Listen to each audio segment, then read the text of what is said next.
জলের অপর নাম জীবন, অথচ আমাদের এই জীবনে যা ছাড়া আমাদের জীবন অচল তা হলো সব থেকে অত্যন্ত প্রয়োজনীয় জিনিস, জীবনকে বাঁচানোর জিনিস, হার্ট, তাই তো? আর সেই বিষয় নিয়ে আমাদের আজ থেকে দ্য ভয়েস নাওয়ের পক্ষ থেকে শুরু হলো সুস্থ থাকার উপায়। সুস্থ থাকতে ঠিক কী কী প্রয়োজন সেরকমই এক একটি পর্বে আপনাদের সাথে দেখা হবে আজকের পর থেকে ঠিক প্রতিটা দিন, সেই যেই দিনগুলোতে আপনারা আমাদেরকে পাবেন ঠিক আপনাদেরকে সুস্থ থাকতে গেলে ঠিক কী কী জিনিসের দরকার। সে মতোই আজকে যে অনুষ্ঠান নিয়ে হাজির হয়েছি সেই অনুষ্ঠানের আজকে আমাদের সর্বধন্য যিনি অতিথি রয়েছেন ডক্টর মেজর নারায়ণ ভট্টাচার্য, তার কাছ থেকে আজকে আমরা আপনাদেরকে জানানোর চেষ্টা করব আপনারা ঠিক কিভাবে সুস্থ থাকবেন। সবথেকে বড় বিষয় হলো cardio, diabetic and lifestyle expert তিনি, এবং তার সাথে সাথে তিনি তার কর্মজীবনে ঠিক কি কি করেছেন বা তার কর্মকাণ্ড তিনি কিভাবে তুলে ধরবেন আগামী দিনে সাধারণ জনজীবনে, সবটাই তার কাছ থেকে জেনে নেওয়ার চেষ্টা করব ইতিমধ্যেই। নমস্কার ডাক্তারবাবু। নমস্কার। দ্য ভয়েস নাওয়ের পক্ষ থেকে আপনাকে স্বাগত জানাই। Thank you. প্রথমেই জানতে চাইব ডাক্তারবাবু, আপনার যে কর্মজীবন এবং আপনি যে ধরনের বিষয়ের উপর কাজ করেন সেটা যদি আগে একটু আমার দর্শককে জানান। আচ্ছা, আমি ডাক্তারি তো পড়েছি, তো আমি এনআরএস মেডিকেল কলেজ থেকে ডাক্তারি পড়ার পরে আমার খুব শখ ছিল যে আমি আর্মি জয়েন করবো। অ্যাকচুয়ালি সুভাষচন্দ্র বসু আমার খুব আইডিয়াল ছিলেন ছোটবেলায়। আইএনএ বা আর্মি ব্যাপারটা আমার কাছে খুব অ্যাট্রাকটিভ ছিল, তো আমি সেই জন্য আর্মি জয়েন করেছিলাম। আর্মিতে আমি টোটাল 6.5 বছর ছিলাম। অ্যাজ মেজর আমি 3.5 বছর ওখানে সার্ভিস করেছি। আর আমার পোস্টিং ছিল east to west, Burma border to Pakistan border. যদি কলকাতাকে মাঝখানে রেখে আমি লেফট মানে ইস্ট ওয়েস্টে লাইনটা নিই তাহলে Burma border to Pakistan border.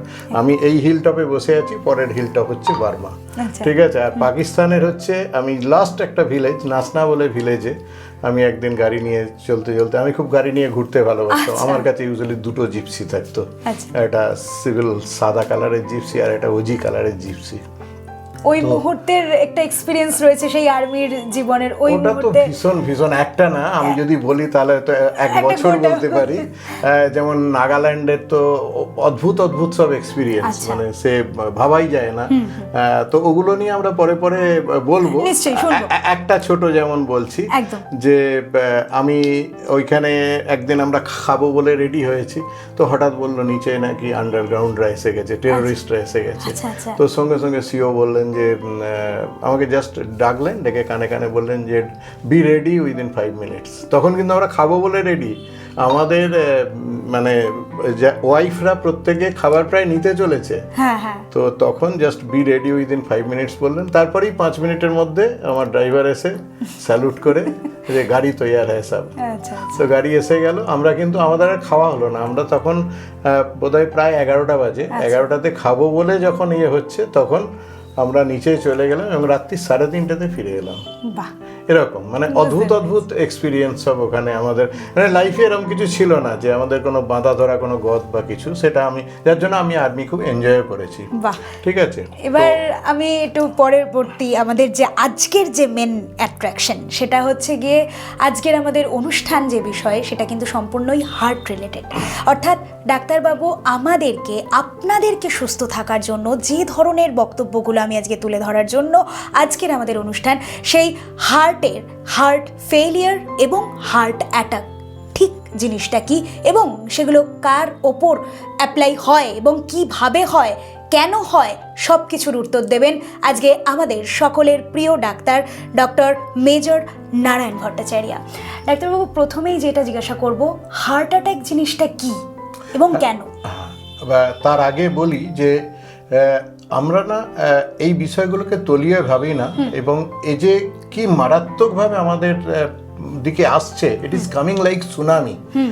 আমাদের দেশে আজকে হার্ট পেশেন্টের সংখ্যা শুনলে অবাক হয়ে যাবে যে আমাদের প্রতি 3 জন পেশেন্টের মধ্যে একজনের হার্ট ডিজিজ আছে, প্রতি 4 জন মানুষের মধ্যে একজনের সুগার আছে। মানে আমি যদি আজকে 140 বা 144 কোটির ভারতবর্ষ দেখি, তাহলে তার মধ্যে 100 কোটি মানুষ যদি আমি অ্যাডাল্ট পপুলেশন ধরি, তাহলে দেখা যাবে প্রায় 30 কোটি পপুলেশন তাদের হার্টের প্রবলেম আছে। আর অন্তত প্রায় 20 কোটি পপুলেশন আমি হয়তো যদি দেখি, তাহলে দেখবো তাদের মধ্যে আইদার ডায়াবেটিস আছে অথবা ডায়াবেটিস হতে চলেছে, pre diabetes, early diabetes and diabetes, এই পার্টটা। তো এই জন্য আমাদের যে হার্ট অ্যাটাক হয় সেটা কোটিতে। আমরা অনেক সময় ভাবি যে একটা কোথাও আর্থকোয়েক হয়েছে, কয়েক হাজার মানুষ মারা গেছে, কোথাও একটা সুনামি হয়েছে তো লক্ষ মানুষ মারা গেছে। হার্ট ডিজিজে it is the number 1 silent killer disease, এবং আজকের ইন্ডিয়াতে this is the first number 1 widow making disease.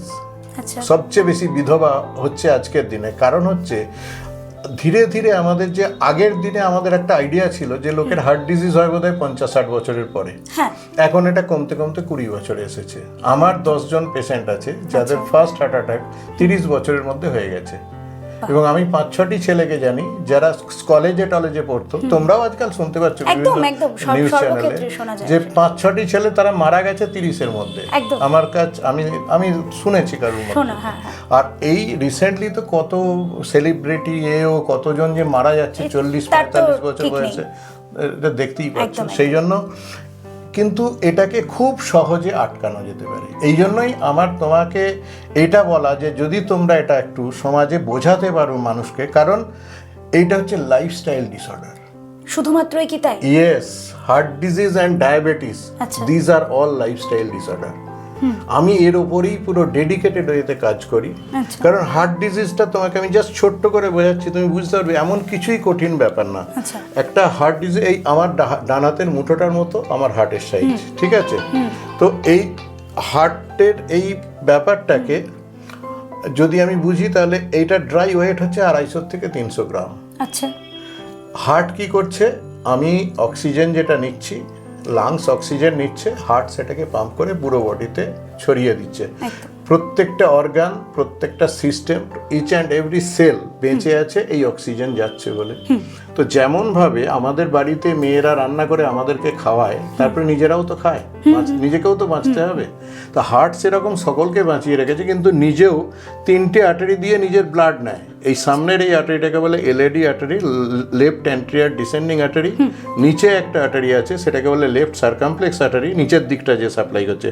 আর ডান দিকে এই আর্টারিটাকে বলে রাইট করোনারি আর্টারি। আচ্ছা, এই আর্টারিটা 50% হার্টের পার্টকে সাপ্লাই করছে, এবং লেফট ভেন্ট্রিকল যেখান থেকে আলটিমেট পাম্পিং হচ্ছে সেটাকে সাপ্লাই করছে। এ 20 থেকে 25% সাপ্লাই করে, আর নিচের আর্টারিটা যেটা এলসিএক্স বললাম, লেফট সার্কামপ্লেক্স, সে 20 থেকে 25% সাপ্লাই করে। তোমরা যদি কখনো এনজিওর রিপোর্ট দেখো, তাহলে দেখবে এখানে অনেক সময় ডমিন্যান্ট বলে এটা কোন আর্টারিটা ডমিন্যান্ট লেখা আছে, এনজিও রিপোর্টে লেখা থাকবে। যদি এ 30% সাপ্লাই করে তাহলে এ ডমিনেন্ট হবে, আর যদি নিচেরটা করে এলসিএক্স যদি করে তাহলে ও ডমিনেন্ট হবে। অনেক সময় কো ডমিনেন্ট হতে পারে, মানে 25% সাপ্লাই করতে পারে। তাহলে এই আর্টারির সাপ্লাইটা বুঝলে তো, 3টে আর্টারি দিয়ে সাপ্লাই। এবার আমরা আমাদের বোঝার সুবিধার্থে, এবং হার্ট অ্যাটাকের টাইপ তোমাকে আমি এখান থেকে বলছি, যে যদি আমি প্রথম 1/3, মিডল 1/3 আর ডিস্টাল 1/3 এই 3টে ভাগে আর্টারিটাকে ভাগ করি, তাহলে আমাদের বুঝতে সুবিধা। এবং হার্ট অ্যাটাক এইভাবেই হয়। যেমন ধরো এইখানে কোনো একটা ব্লক হয়েছে, আচ্ছা, ডিস্টাল 1/3-এ একটা লোকের হার্ট অ্যাটাক হলো, তাহলে এই এরিয়াটা মারা যাবে হার্টের। হার্ট অ্যাটাক হলো মানে তারপরে আর তার অক্সিজেন গেল না, আচ্ছা, এই জায়গাটা ব্লকেজ। আমি পরে বোঝাবো যে ব্লকেজও কেন হয়, দরকার হলে আমি তোমাদের বুঝিয়ে দেবো। তো তাহলে এতটা এরিয়া মারা যাবে, এইটাকে বলে মাইনর হার্ট অ্যাটাক। যদি এই এরিয়ার এখান থেকে হয় তাহলে এতটা এরিয়া মারা যাবে, এটাকে বলছে মডারেট হার্ট অ্যাটাক। আর এটা যদি হয় তাহলে এটাকে বলছে মেজর হার্ট অ্যাটাক। আর যদি এই আর্টারিটা আর পিছনের যে আর্টারিটা সেটা একটা কমন আর্টারি থেকে তৈরি হয়, তাকে বলে লেফট মেন করোনারি আর্টারি, সেটাতে যদি কোনো কারণে অ্যাটাক হয় তাহলে পেশেন্ট ইমিডিয়েটলি মারা যায়, তাকে বলে ম্যাসিভ হার্ট অ্যাটাক। অনেক সময় শুনেছো পেশেন্ট ঘুমাতে ঘুমাতে মারা গেছে। হ্যাঁ, এই যে এটা সত্যি কথাই শুনেছো তো, একদম ঘুমের মধ্যে মৃত্যু হয়েছে তো, ওটা হচ্ছে ম্যাসিভ হার্ট অ্যাটাক। যদি আমরা যখন শুনি যেটাতে মানুষ সময় পায় না হাতে, ম্যাসিভ হার্ট অ্যাটাকে তোমাকে মানে ইট ইজ লাইক, এটা হওয়ার কারণটা massive heart attack. Massive heart অ্যাটাকের কারণটা হচ্ছে এ 50% সাপ্লাই করছে, পিছনের আর্টারিটা 20 বা 30% সাপ্লাই করছে। যে নলটা ভাগ হয়ে দুটো দিকে যাচ্ছে, তাহলে যদি সেই নলটা ব্লক হয়ে যায় তাহলে কত পার্সেন্ট হার্টের সঙ্গে সঙ্গে চলে গেল? 70-80%। তো একটা হার্টের 70-80% সাপ্লাই যদি চলে যায় তাহলে সে কোলাপস করলো ইমিডিয়েটলি, ঠিক আছে? ইট ইজ লাইক, এটা কি যে কারোর হতে পারে? না না না না না, যদি কারোর ওই ব্লকেজটা হয় তবেই হবে। আচ্ছা, ঠিক আছে, but it is like highway accident, first accident may be the last accident. আচ্ছা, ঠিক আছে, মানে ওয়ার চান্স পাবে না। সেই জন্য দেখো কত মজার ব্যাপার, অনেক সময় সোসাইটিতে বা তোমরাও অনেক সময় শুনেছো যে অনেক সময় 3বার হার্ট অ্যাটাক হয় তবে মানুষ মারা যায়। হ্যাঁ, এটা একটা প্রচলন কথা। এবারে দেখে নাও প্রচলিত কথাটা সায়েন্সটা কি আছে। আমি সবসময় প্রচলিত কথাকে সায়েন্স দিয়ে বোঝাই। আমার কাজটাই হচ্ছে সায়েন্স দিয়ে, মানে বিজ্ঞান দিয়ে, ইভেন আমি স্পিরিচুয়ালিটিকে বোঝাই, বিজ্ঞান দিয়ে স্পিরিচুয়ালিটিকে ব্যাখ্যা করি। তো এই যে হার্ট অ্যাটাকটা বললাম, মাইনর বা মডারেট হার্ট অ্যাটাক যদি হয় তাহলে হচ্ছে তুমি 3টে চান্স পাবে। আচ্ছা, যদি সিভিয়ার হয় তাহলে 2টো চান্স পাবে, আর যদি ম্যাসিভ হার্ট অ্যাটাক হয় তাহলে ওই চান্সটাই লাস্ট। তো এই হচ্ছে মোটামুটি আমাদের হার্ট অ্যাটাকের কারণ, এবং এই কারণে মানুষ মারা যায়। তো এই যে কারণটা, এটা কিন্তু আমার হাতে আছে। এই কারণটা কি, এটাকে যদি একটা আমি করোনারি আর্টারি দেখি তাহলে আমি খুব সুন্দর বোঝাতে পারবো, বুঝিয়ে দিচ্ছি। এই দেখো, এটা হচ্ছে একটা করোনারি আর্টারি, দেখছো? এটাতে দেখো এই যে অ্যারোটা আছে, এটা হচ্ছে ব্লাড সার্কুলেশনটা, ডাইরেকশনটা দেখাচ্ছে। এটা দেখো একটা আর্টারিকে আমি লম্বাতে কেটেছি, একটা পাইপ ধরে নাও, টিউবকে, এটা করোনারি আর্টারি, একটা টিউবকে আমি লম্বা কেটেছি, আরে কেটেছি। এখানে দেখো এটা স্মুথ আছে, পুরো ডায়ামিটার খোলা আছে। এখানে দেখো কিছু একটা জমেছে, এখানে দেখো অ্যারোটার ডাইরেকশনটা একটু বদলে গেছে। এখানে দেখো ডায়ামিটার ছোট হয়ে গেছে, এখানে দেখো আরো ছোট হয়েছে, এখানে আরো ছোট হয়েছে। এটা নর্মাল আর্টারি, এটা 30% ব্লক, এটা 50% ব্লক, এটা 70% ব্লক। এই ব্লকের কারণে তাহলে কি হচ্ছে, যে হার্টের যে সার্কুলেশন, অক্সিজেন সাপ্লাইটা কমে যায়। এটা কি বলে? অ্যানজাইনা। অনেক সময় তোমরা শুনেছো যে একটা লোক বলছে যে আমার হঠাৎ করে বুকের যন্ত্রণা হচ্ছে প্রচন্ড, বুকে। অনেক এই অ্যানজাইনা অনেকটা জায়গাতে হতে পারে, বুকের বাঁ দিকে যন্ত্রণা হতে পারে, রেট্রোস্টার্নাল হতে পারে, যে টাইট আছে পিছনের দিকে, অনেক সময় গলার এই জায়গাতে চোকিং টাইপ হতে পারে, ব্যাকে হতে পারে, বাঁ হাত দিয়ে নেমে আসতে পারে। এটাকে বলে অ্যানজাইনা। অ্যানজাইনা হচ্ছে একটা চোখের ব্যথা, ওটাও কি কিছু? চোখ ইউজুয়ালি চোখ পর্যন্ত যায় না, কিন্তু এইখানে এইটুকু থেকে একদম এই অবধি নামে, একদম। আচ্ছা, তো এটা অ্যানজাইনা একটা গ্রিক ওয়ার্ড। অ্যানজাইনা মানে হচ্ছে হার্ট ইজ ক্রাইং, আচ্ছা, ক্রাইং ফর অক্সিজেন।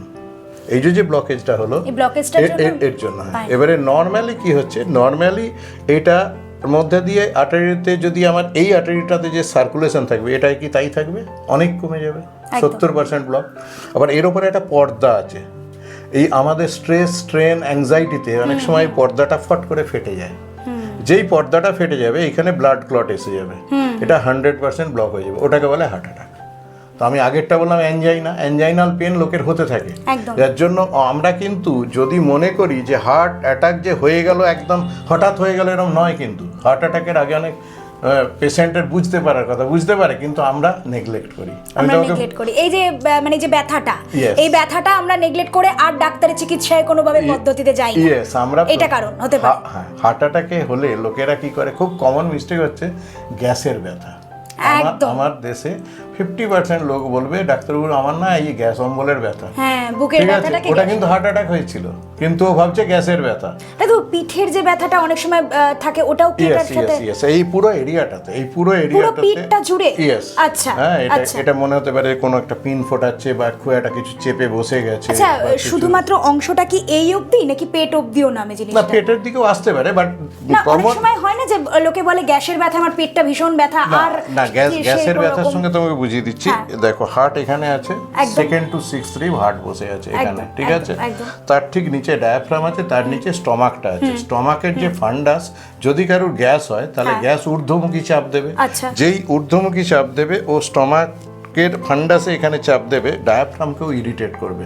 তুমি যদি পাশের বাড়ির প্রতিবেশী হও, ওই বাড়িটায় যদি কোনো ডিস্টার্ব হয়, তাহলে আমার কাছে সেই ডিস্টার্বটা আসবে। তাহলে এখানটা যেই ইরিটেটেড হবে, ওর ওপরই বসে আছে হার্ট, তাহলে হার্টের ডিস্টার্ব শুরু হবে।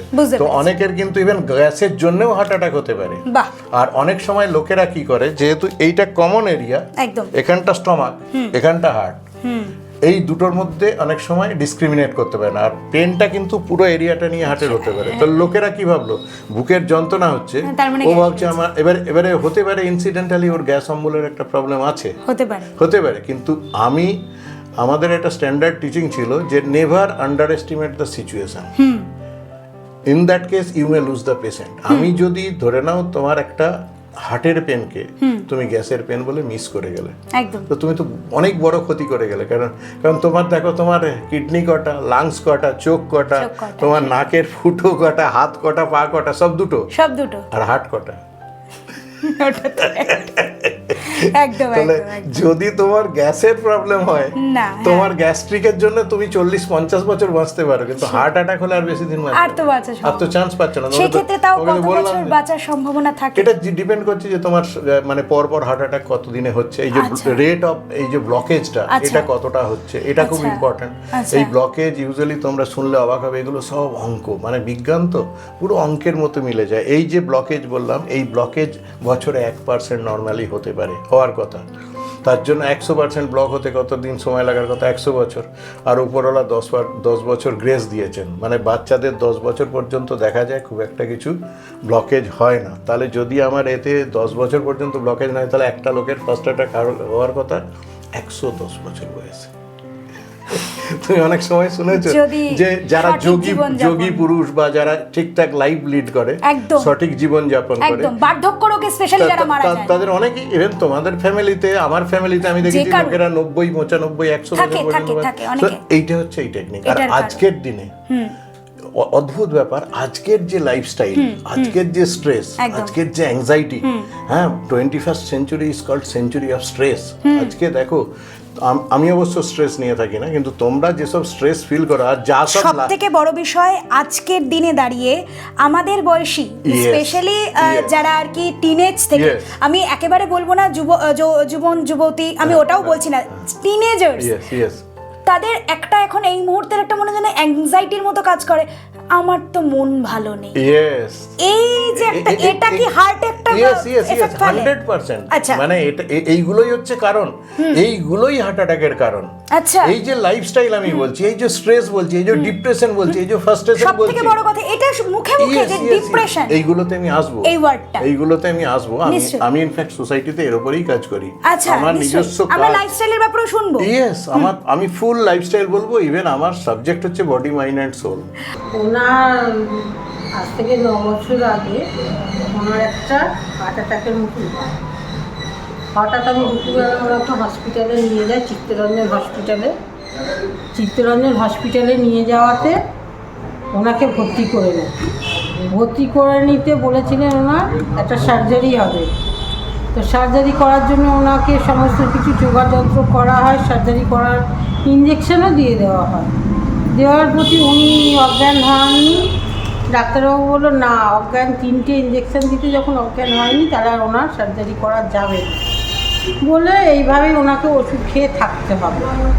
তো আমি ওইভাবে হসপিটালে 1-2 মাস দেখালাম। দেখানোর পরে আমি কিছু লোকের থেকে খবর পাই যে অমুক জায়গায় একটা ডাক্তার বসেন রামবাড়িতে। আমি ওখানে গিয়ে এই ডাক্তারবাবুকে পাই। এনার কাছে আমি দেখাতে শুরু করি। এনার কাছে দেখিয়ে মোটামুটি সুস্থ হতে হতে উনি খুবই সুস্থ হয়ে গেছিলেন, মানে মনেই হতো না যে উনি হার্টের পেশেন্ট।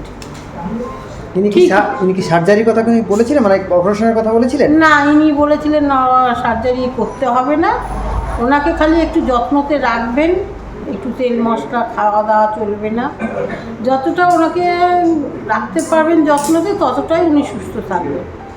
তো আশা করি আমার কাছে উনি ভালোই সুস্থ ছিলেন, বেশ দৌড়ঝাঁপও করতেন, কাজকর্ম করতেন, বাইরে টাইরে যেতেন টেতেন। ইদানিং উনি আবার একটু অসুস্থ হয়ে পড়েছেন। ডাক্তারবাবুকে দেখিয়েছেন? ডাক্তারবাবু কী বললেন? ডাক্তারবাবুকে দেখিয়েছি, আমার একটু ভুল ছিল, ওনাকে কিছুদিন দেখানো হয়নি। যাকে ডাক্তারবাবু যাই করুক, আবার হাত দিয়েছেন, নিশ্চয়ই সুস্থ হয়ে যাবেন।